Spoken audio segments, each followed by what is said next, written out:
Alan, que você acha de tão diferente da máquina que governou o país durante 16 anos com a máquina que governa hoje? A diferença do PT para a diferença do governo do Bolsonaro? Qual é a grande diferença assim que você vê acima de tudo? Porque você apoia tanto o Bolsonaro? Antes, as putas estavam com postes apagados na esquina. Bolsonaro foi lá, acendeu a luz e não deixou mais as putas ficar na esquina. Foi direto. Parabéns. Simples assim. Foi direto. Aí quem tá puto é porque queria a luz apagada e continuar vendendo corpinho ali na esquina, entendeu? Entendi. E deixa eu te perguntar uma coisa. Esse lance do... Porque o Congresso Nacional é inflado, certo? Uhum. Lá no Brasil. Tudo é inflado. E no final do dia, tem uma pergunta que tá aqui, que no final das contas, no final do dia, quem manda são os presidentes dos partidos. E o que vai votar, o que vai passar, o que não vai passar. Né? Então, o porquê ter tanta gente naquele Congresso? Você não acha que tinha que ter uma reforma total naquilo ali? Cara, reforma total é sempre... Isso é figura de linguagem, né? Você não tem como fazer isso, né? Porque senão a gente vai perder a possibilidade de que outras pessoas votem em outros que querem coisas diferentes das nossas, né? Então não tem como fazer isso. Toda vez que eu escuto que o poder e as decisões estão única e exclusivamente voltados para a política eleitoral, eu não acredito nisso em nenhum milésimo de segundo. Nenhum milésimo de segundo. Quem dominar e ter poder é você fazer com que as pessoas tomem a decisão que você quer que elas façam. Então tem duas maneiras de você ter poder. Ou as pessoas querem o mesmo que você, ou você as força que elas tenham o que você deseja. Todo revolucionário, seja comunista, né, da Rússia, etc., seja socialista da Revolução Francesa, seja um tirano anterior, de algum rei ou do período da Idade Média ou da Roma Antiga, eles perceberam com o tempo que tentar modificar as coisas à força não resolve muito. É efêmero e acaba. Tanto é que a grande diferença entre o avanço grego e o avanço romano era que os gregos obrigavam todo mundo a cultuar os seus deuses. E Roma percebeu, não, deixa quieto.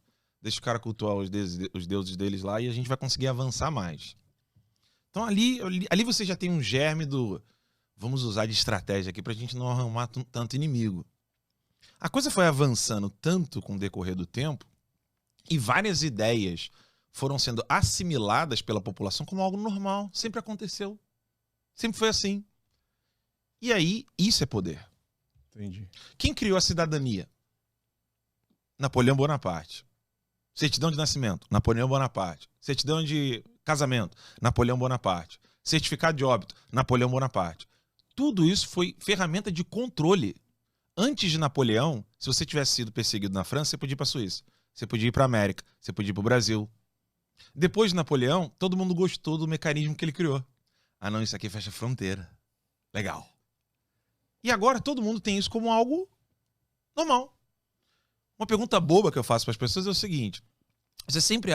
a gente tem, às vezes, uma visão do passado muito repleta de anacronismos, né? Mas uma das coisas basilares para a gente entender que o passado não era tão simples quanto a gente imagina é quando eu pergunto para as pessoas, você sabe quando foi criado o sabonete? Ou o sabão? Seu tataravô não usou sabão, brother. Eu sei.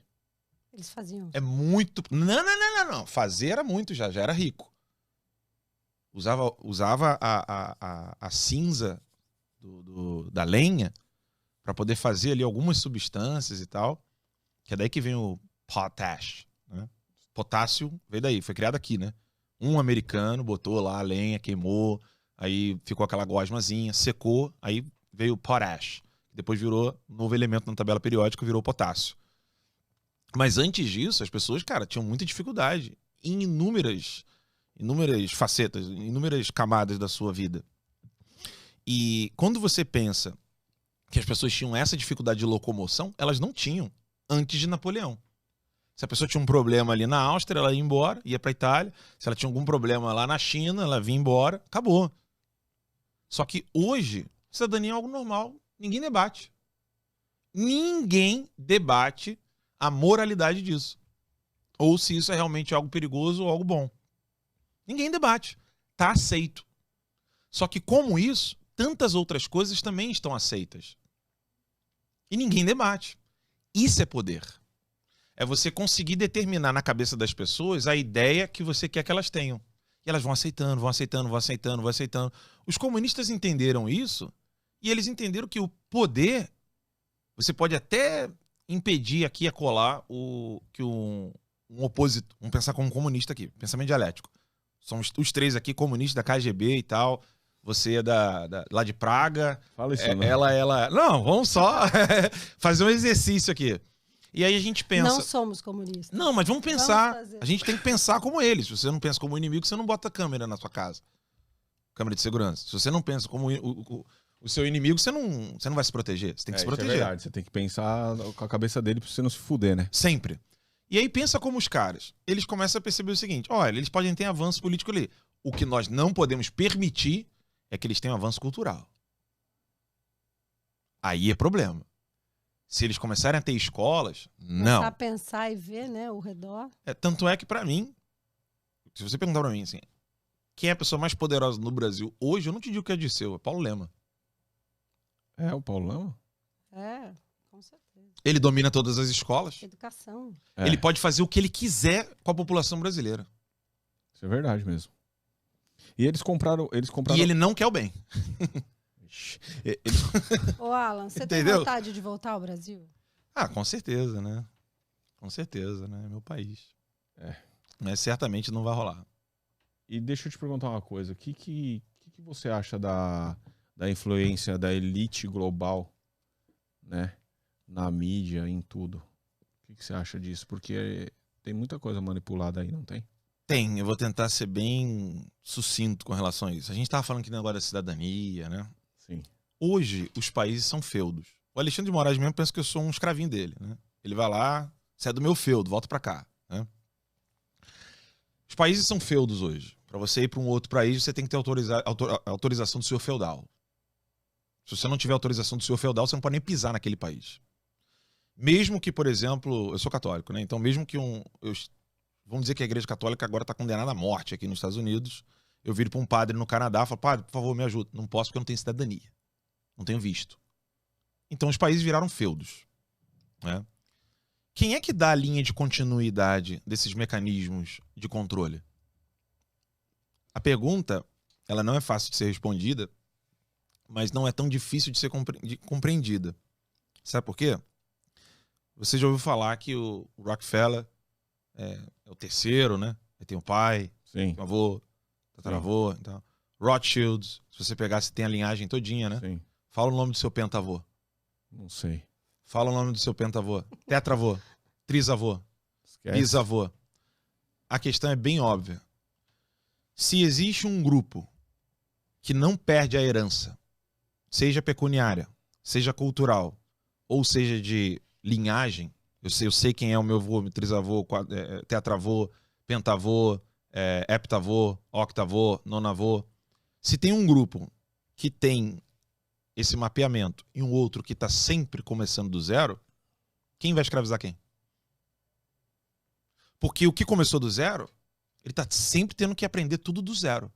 Ele não tem o exemplo... Sabe aquela coisa de você sentar com a sua avó e ela contar a história Não tem memória, do seu trisavô? né? Falar assim, olha, meu filho, não faça isso aqui, que não sei o quê, que seu trisavô ele era alcoólatra, toma cuidado, e que não sei o quê.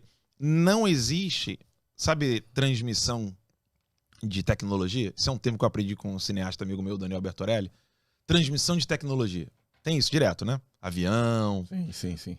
Então, não existe... Isso eu aprendi com o Bertorelli. Daniel Bertorelli, que é um cineasta sensacional, que é o seguinte, não existe transmissão de tecnologia, mas não tecnologia, transmissão de cultura quando você perde a sua ancestralidade. Entendi. Os globalistas são os únicos que guardam isso até hoje. São os únicos. A família Itaú, a família dona do Itaú, eles promovem tudo o que você possa imaginar de agenda de destruição de uma família. Eles as mulheres estão de vestidinho e os homens estão de terno. As meninas de rosa e eles de azul. Eles querem destruir a tua família. Mas não a família. A deles eles querem intacta. E aí pensa com uma cabeça, de novo, fazer exercício dialético aqui. Pensa que você é um possesso desgraçado, que você quer destruir por completo uma sociedade, fazer com que aquela sociedade nunca saia de um cortador de grama. Você quer a sociedade inteira como operário. Você não quer ninguém subindo, crescendo. Você não quer ninguém. Você vai querer esse pessoal com um olhar atento aos seus familiares, ou você vai querer que esse cara sempre se rompa com a sua família? Sempre se rompa, né? E eles estão fazendo isso o tempo todo. Os globalistas são muito mais perigosos do que se imagina. Muito mais perigosos. E não é uma razão pecuniária. Não é uma razão política. É muito mais profundo. É espiritual e cultural. Eles é que querem deter e determinar como que vai ser a cabeça da próxima geração. Não é que eles querem descer ladeira abaixo. Tem limite, entendeu? É deixar com que toda nova geração fique ali, ó, naquela camadinha controlada. Subiu um pouquinho, o avião cai de acidente, entendeu? É que eles têm que ter o domínio, né? Eles têm que ter o domínio da massa, né? O professor Olavo falava que luta de classes é uma figura de linguagem precisa. Porque luta de classe supõe o seguinte, que você tem a classe, vamos falar aqui classe trabalhadora e os operários e os patrões. Então você tem a classe dos operários se revoltando contra a classe dos patrões. Por que essa figura de linguagem ela é imprecisa? Porque você está assimilando... Primeiro você tem uma premissa falsa aqui, que todo trabalhador se sente representado pelos representantes dos trabalhadores. E que todos os patrões se sentem representados pelo representante dos patrões. Isso na vida real você já começa a perceber que não é assim. Nem todo jornalista se sente representado pelo sindicato dos jornalistas, nem toda empregada doméstica se sente representada por uma sindicato das empregadas, e por aí vai. E não é só sindicato, qualquer grupo, qualquer... Então a luta de classe, ela não existe. Ela é uma figura de linguagem. Então, mas o que existe de fato? Existe o pilantra, que usa dos trabalhadores para insuflá-los, criar um ódio contra os patrões e ganhar benesses com esse discurso. E existe do lado de cá que quase ninguém comenta, que é o patrão mais esperto, que joga toda a estratégia para fuder com os outros patrões, dizendo que ele está querendo se proteger dos operários. Esses são os globalistas. Entendi. Eles criam mecanismos que fazem com que você não saiba como chegar a ser trilionário. Você não saiba como chegar a ser bilionário. Green Deal. Sabe, essas coisas todas que eles vão promovendo no mundo, agenda ambientalista, etc. Eles vão colocando isso aí, só que eles mesmos não aplicam. Quem que extraía diamante da África do Sul com o apoio do Mandela? Tem foto com ele, bota aí no Google aí, vai botar agora aí. Eu sei. David Rockefeller. Extraía diamante lá, de um partido comunista, e tá aí, trilhardário. Quer dizer, não tem nem como medir, não. Não tem. Dinheiro que os caras têm. O primeiro Rockefeller, ele tinha mais dinheiro do que o Tesouro Americano. Sozinho.